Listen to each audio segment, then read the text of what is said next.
Sa ngala ng Ama at ng Anak at ng Espiritu Santo. Amen. Ang pagpapala po ng ating Panginoong Jesucristo, ang pag-ibig ng Diyos Ama at ang pakikipagkaisa ng Espiritu Santo, dawa po ay sumainyong lahat. At sumainyo rin. Mga kapatid, sa paghanda po natin sa misteryo ng pag-ibig ng ating Panginoong Jesucristo, halina't po humingi po tayo ng lakas, pagpapala at kapatawaran sa Kanya.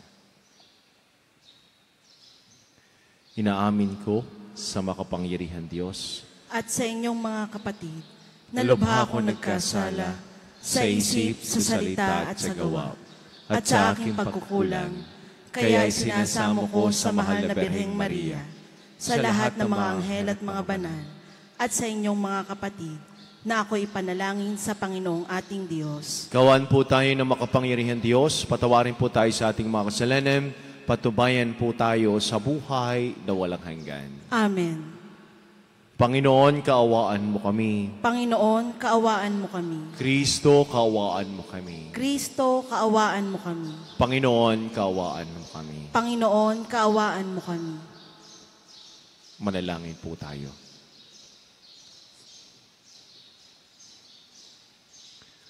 Ama naming makapangyarihan, buong galak naming pinararangalan ng alaala ni Santa Escolastica.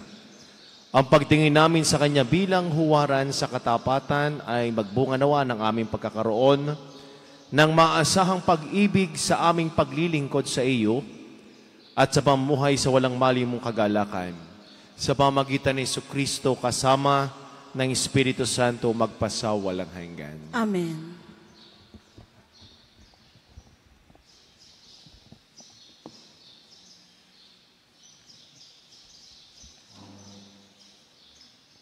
Pagbasa mula sa unang aklat ng mga hari. Noong mga araw na iyon, sumaisip ni Jeroboam na kung magpapatuloy ang kanyang dating kaugalian ng kanyang mga nasasakupan, malamang na manumbalik ang mga iyon sa angkan ni David. Ito ang sabi niya sa sarili, kapag ang mga taong ito'y hindi tumigil ng pagpunta sa templo ng Panginoon sa Jerusalem upang mag-alay ng mga handog, mahuhulog uli ang kanilang loob sa dati nilang Panginoon. Si Roboam na hari ng Huda at ako'y kanilang papatayin. Kaya nga, matapos mapagkuro-kuro ang mga bagay na ito, gumawa siya ng 2 toreteng ginto at sinabi sa bayan, huwag na kayong mag-abalang umahon sa Jerusalem. Narito, bayang Israel, ang inyong Diyos na humango sa inyo sa Ehipto. Inilagay niya ang isa sa Betel at ang isa namay sa Dan. At ang bagay na ito'y naging sanhi ng pagkakasala ng Israel. May mga pumunta sa Betel upang sambahin iyong una. Mayroon namang nagtungo sa Dan upang sambahin ang ikalawa. Nagtayo pa siya ng mga sambahan sa burol at naglagay ng mga saserdoteng hindi mula sa lipi ni Levi, kundi mga karaniwang tao lamang.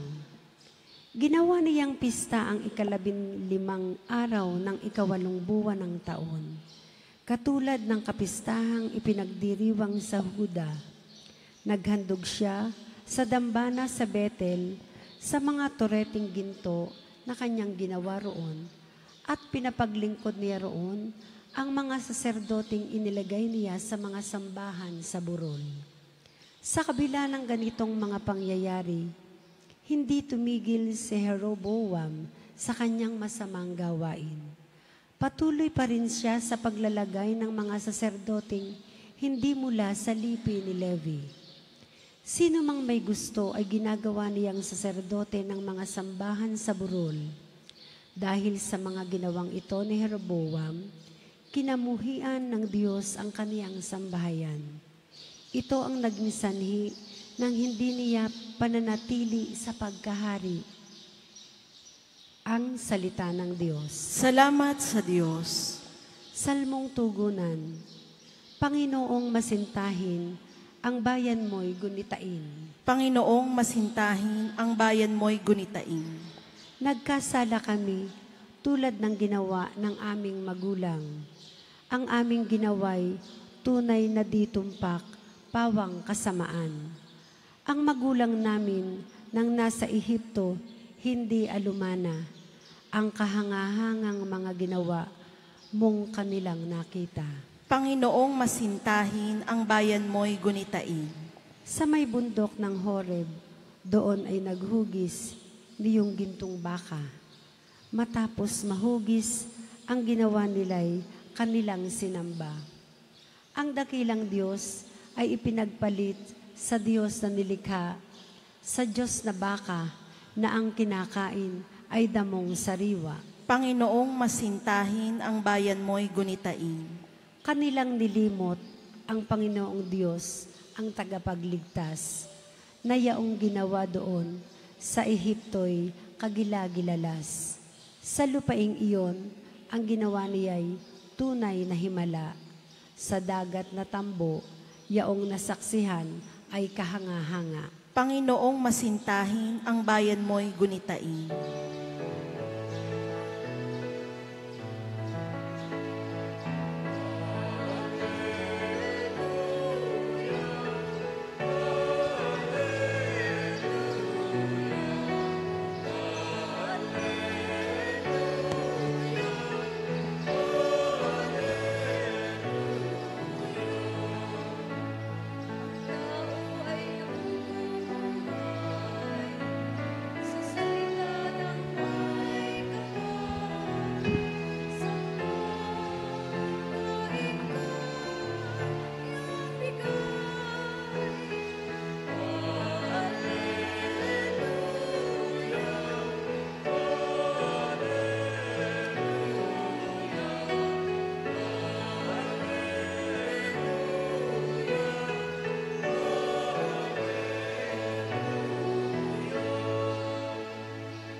Sumaini po ang Panginoon. At sumayo rin. Ang mabuting balita ng Panginoon ayon kay San Marcos. Papuri sa iyo, Panginoon.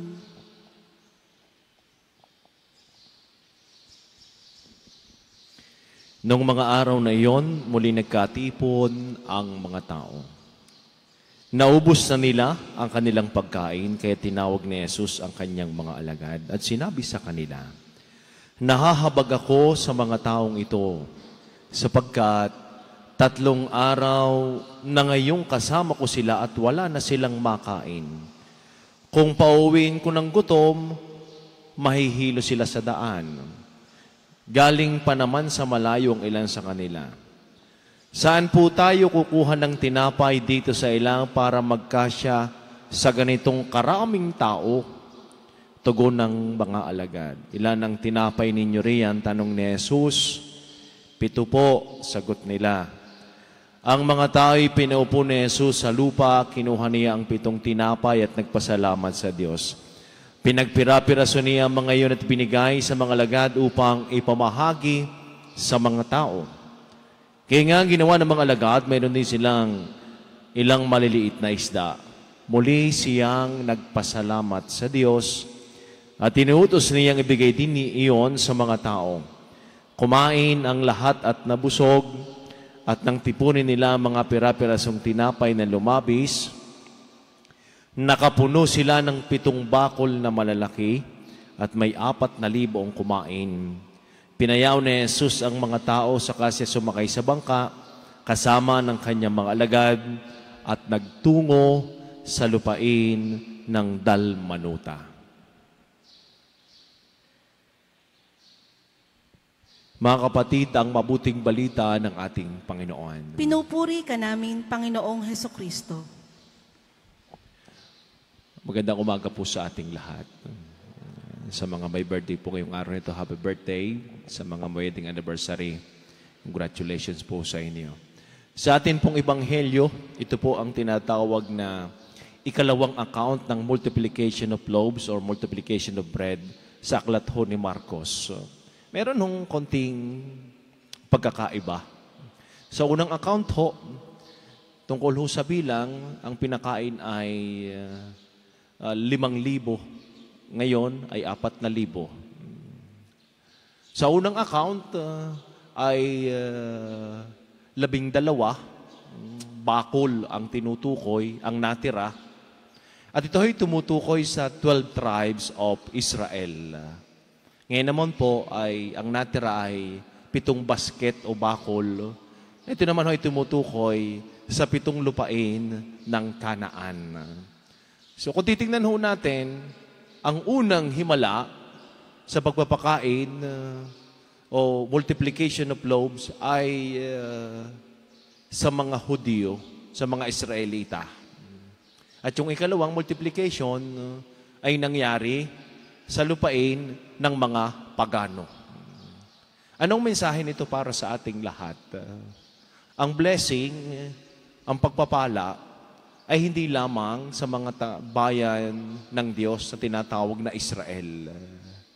Ang blessing ngayon ay tinatanggap at tatanggapin kung hindi ng lahat ng tao. Kaya yung ginawang himalang ito ay doon sa lugar ng mga pagano, sa lugar ng mga hintil. Minsan ho, inawiwigan natin, ako din naman ay anak ng Diyos.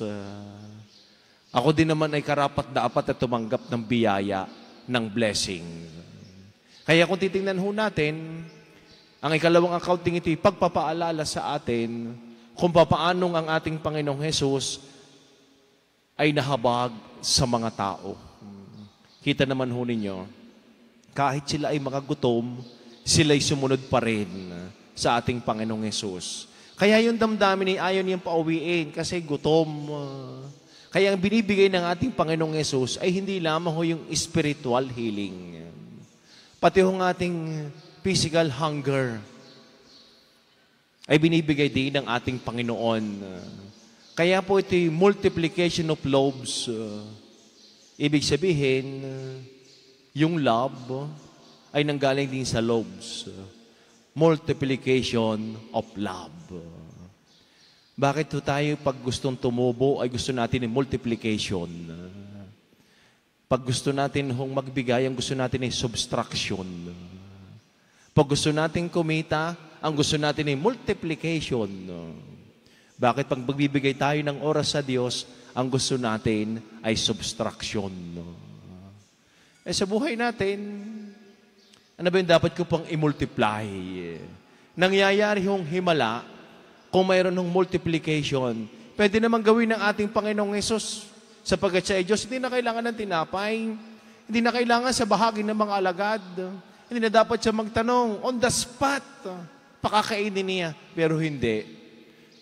Gumamit ho siya ng instrumento, yun ang kanya hong mga alagad. Kaya ito'y pagpapaalala sa atin, kung sa bahay, may multiplication of love,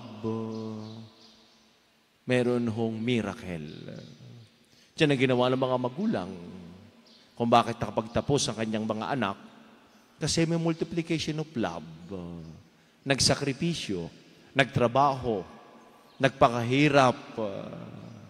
Ganun din sa ating simbahan. Ang simbahan ay hindi tutugay, hindi tatayo, kung dahil lamang sa mga pari. Ang simbahan, tayo, bawat isa, bawat mananampalataya, nagbigay ka ng panahon mo, nagbigay ka ng oras mo, nagbigay ka ng talent mo, that is multiplication of love. Kasi sa bawat multiplication of love, there is a miracle. At dito rin ho sa ating ebanghelyo, ay napakarami ng napakain. Sapagkat tayo ay inaanayahan din nagmaging instrumento parang ibang tao din ay mabusog. Anong ginawa ng ating Panginoong Hesus? Bago niya ibinigay, pinaghati-hati na yon, nagpasalamat. At yan ho ay tumutukoy sa banal na misa. Kaya ang banal na misa, it is a source of unity. It's a source of love. It's a multiplication. Tumingala sa langit. Sana ganoon din ho tayo bago kumain. Tayo nagpapasalamat sa Diyos. Ewan ko lamang ho kung iba sa atin bago kumain nakakapagdasal pa. Hindi. Anong nangyayari? pinipicturan muna. Sa halip na magdasal, ipopost pa, pagyayabang pa kanyang kinain. Pagkatapos, ipopost uli. Sa halip na magpasalamat sa Diyos. Pumunta ko kayo ng mall, pumunta ko kayo ng restaurant, at pag may nagdasal doon, baka siguradong hindi Katoliko yun. No? Baka ibang relihiyon. No? Sana ho yung mga tinanggap natin, ito'y karapat dapat natin pagpasalamat sa Diyos. Sapagkat ang biyaya at ang blessing, lahat ho tayo nakakatanggap. Tayo tumingala sa langit at tayo po ay magpasalamat. Hindi natin kailangan ng subtraction. Kailangan ho natin ng multiplication of love.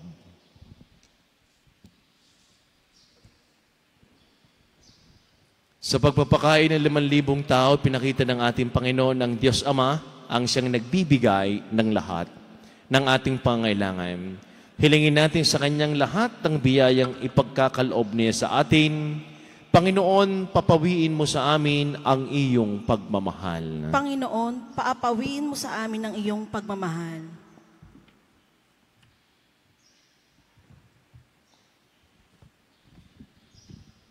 Ang ating mga pastol, lalo na ang Santo Papa at mga obispo, naway patuloy tayong bigyan ng mga tamang katuruan sa pananampalataya. Manalangin tayo sa Panginoon. Panginoon, paapawin mo sa amin ang iyong pagmamahal. Ang mga may tungkulin upang labanan ang taggutom, naway maging matagumpay sa kanilang pagsusumikap na mapakain ang mga milyon-milyong nagugutom na tao. Manalangin tayo sa Panginoon. Panginoon, paapawin mo sa amin ang iyong pagmamahal. Ang mga nagugutom kay Kristo, naway matagpuan ang iisang Panginoon, iisang pananampalataya at iisang binyag. Manalangin tayo sa Panginoon. Panginoon, paapawin mo sa amin ang iyong pagmamahal. Ang mga may sakit at mga may kapansanan, naway makatagpo ng kalinga, suporta at kasiyahan mula sa kanilang mga pamilya. Manalangin tayo sa Panginoon. Panginoon, paapawin mo sa amin ang iyong pagmamahal. Ang mga tapat na yumao, naway makarating sa walang hanggang kasiyahan sa kaharian ng Diyos. Manalangin tayo sa Panginoon. Panginoon, paapawin mo sa amin ang iyong pagmamahal. Makapangyarihang Ama, binigyan mo po kami ng tinapay, buhat sa langit, upang maging pagkain namin sa aming paglalakbay. Gabayan mo ang bawat hakbang namin sa daan ng katarungan at kapayapaan. Hinihiling po namin ito sa pamamagitan ni Kristong aming Panginoon. Amen.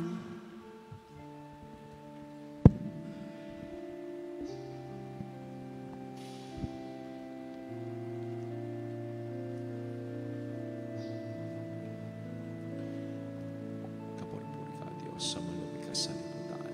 Sa iyong kagandahalob na ito kang may alay, mula sa lupa't walang mga tinapay na parang iyong pagkain, nagbibigay yung buhay. Kapuri-puri ang poong may kapal ngayon at kailanman.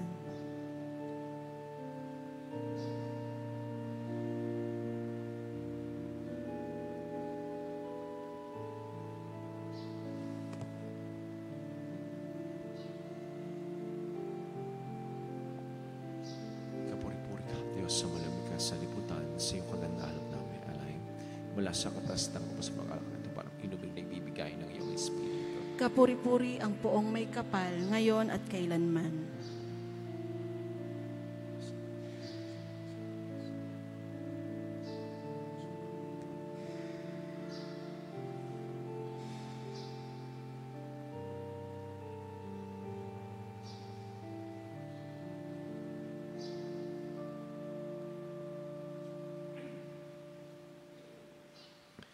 Manalangin po kayo mga kapatid upang ating paghahain ay kalugdan ng Diyos sa mga makapangyarihan. Tanggapin nawa ng Panginoon itong paghahain sa iyong mga kamay, sa kapurihan niya at karangalan, sa ating kapakinabangan at sa buong sambayanan niyang banan.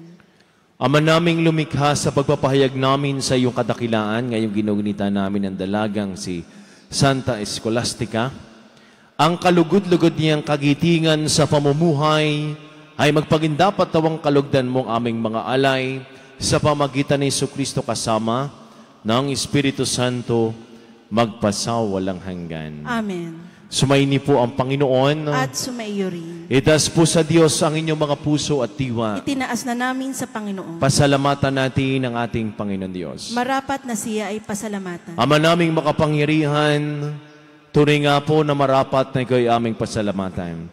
Ngayong ikinagagalak naming may mga banal na tao na nagtalaga ng sarili sa anak mong si Jesucristo upang ipamala silang paghahari mo at maakit ang kapwa na manalig sa iyo. Ngayon sa amin ibinibigay ng iyong anak na minamahal ang kabanalang iyong taglay at hangad mong kamti ng tanan. Ito ang pinanggagalingan amin ngayong nililingon. Dito mo rin nais na kami makarating at humantong. Kaya kaysa ng mga anghel na nagsisiawit ng papuris ng walang humpay sa kalangitan, kami po ay nagbubunyi sa iyong kadakilaan. Santo, Santo, Santo Panginoong Diyos ng mga hukbo, napupuno ang langit at lupa ng kadakilaan mo. O sana sa kaitaasan, pinagpala ang naparirito sa ngalan ng Panginoon. O sana sa kaitaasan.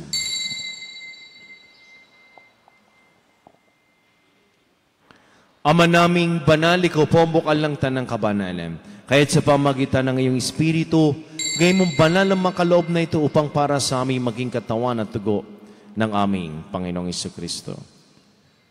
Bago niya pinagtiis ang kusang loob na maging handog, hinawa kanyang tinapay, pinasalamatan kaniya, pinaghati-hati ni iniabot sa kanyang mga alagad at sinabi, tanggapin ninyong lahat ito at kanin, ito ang aking katawan na ihahandog para sa inyo.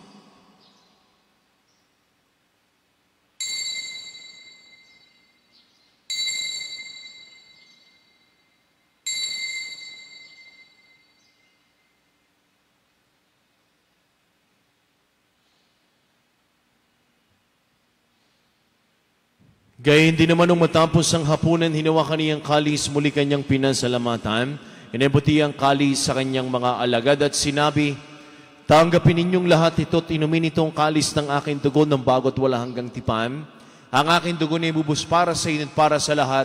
Sa pagpapatawad ng mga kasalanan, gawin ninyo ito sa pag-alaala sa akin.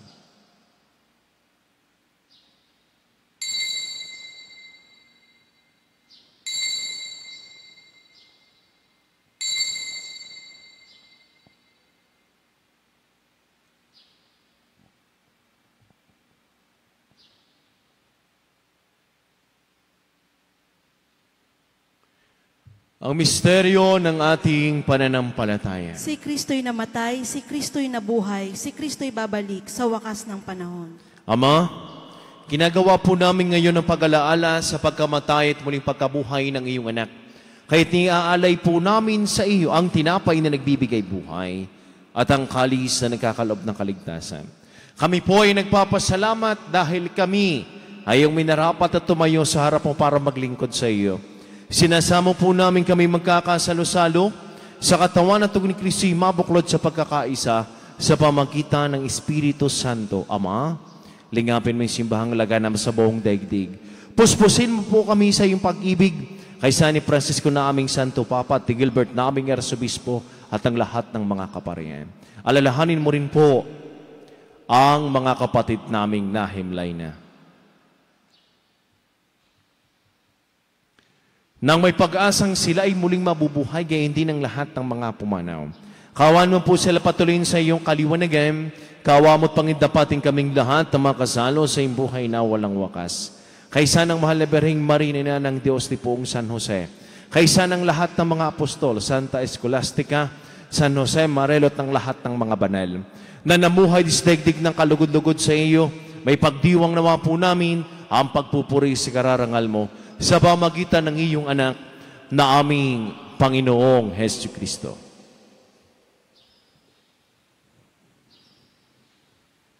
Sa pamagitan ni Kristo, kasama niya at sa Kaniya, ang lahat ng parangal papuri sa Diyos sa makapangyarihan, kasama ng Espiritu Santo, magpasaw walang hanggan.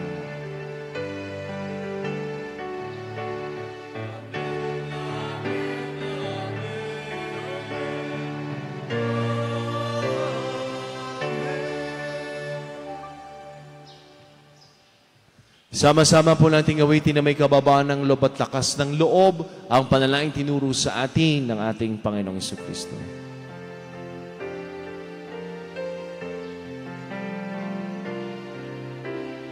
Manamin, masalangit ka,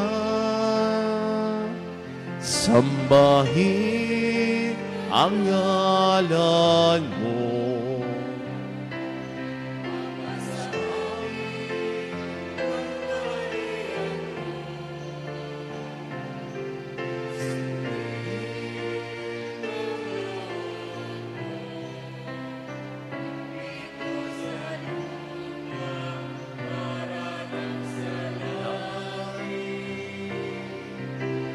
Yan mo kami ngayon ng aming kakanin sa araw-araw. At tunawain mo kami sa aming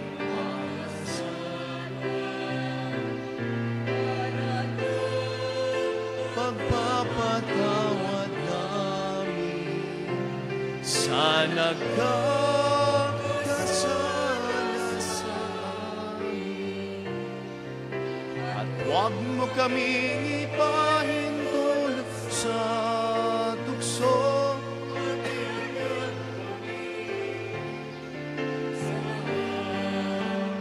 ng masama. Hinihiling po namin kami adiyan sa lahat ng masama, pagkalooban ng kapayapaan araw-araw, ligtas sa kasalanan, at ilayo sa lahat ng kapahamakan. Samantalang aming pinananabigan dakilang araw ng pagpapahayag ng tagapagligtas naming si Hesus Kristo. Sapagkat iyo ang kaharian at ang kapangyarihan at ang kapurihan magpakailanman. Amen. Panginoong Jesucristo, sinabi mo po sa iyong mga apostol, kapayapaan ang iniiwan ko sa inyo, ang aking kapayapaan ang ibinibigay ko sa inyo. Tungahin mong aming pananampalataya at huwag po aming mga pagkakasala. Pagkaloob po kami ng kapayapaan at pagkakaisa-ayos yung kalooban kasama ng Espiritu Santo magpasawalang hanggan. Amen. Kapayapaan po ng Panginoon ay lagi ng sumainyo. At sumaiyo rin. Mga kapatid, magbigayan po kayo ng kapayapaan sa bawat isa. Peace be with you po. Kordero ng Diyos na nag-aalis ng mga kasalanan ng sanlibutan, maawa ka sa amin. Kordero ng Diyos na nag-aalis ng mga kasalanan ng sanlibutan, maawa ka sa amin.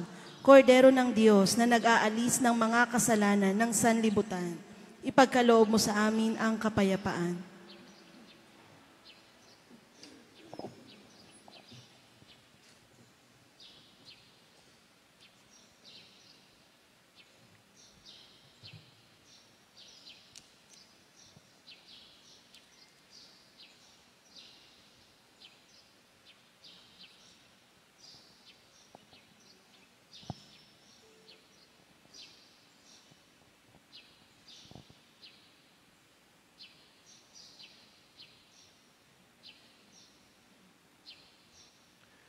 Minamahal ko mga kapatid, ang kordero ng Diyos, sinagalis sa makasalanan sa liputan.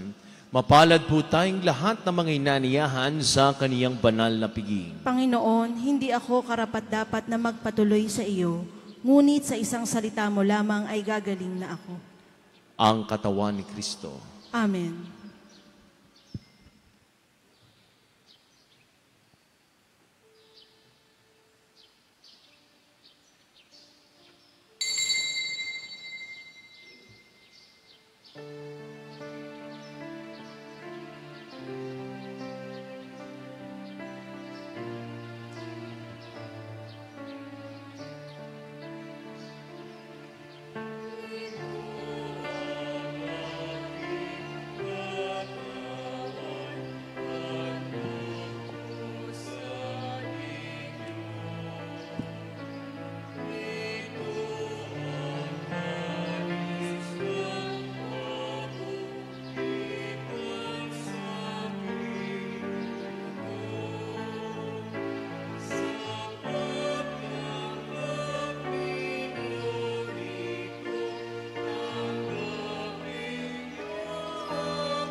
Manalangin po tayo.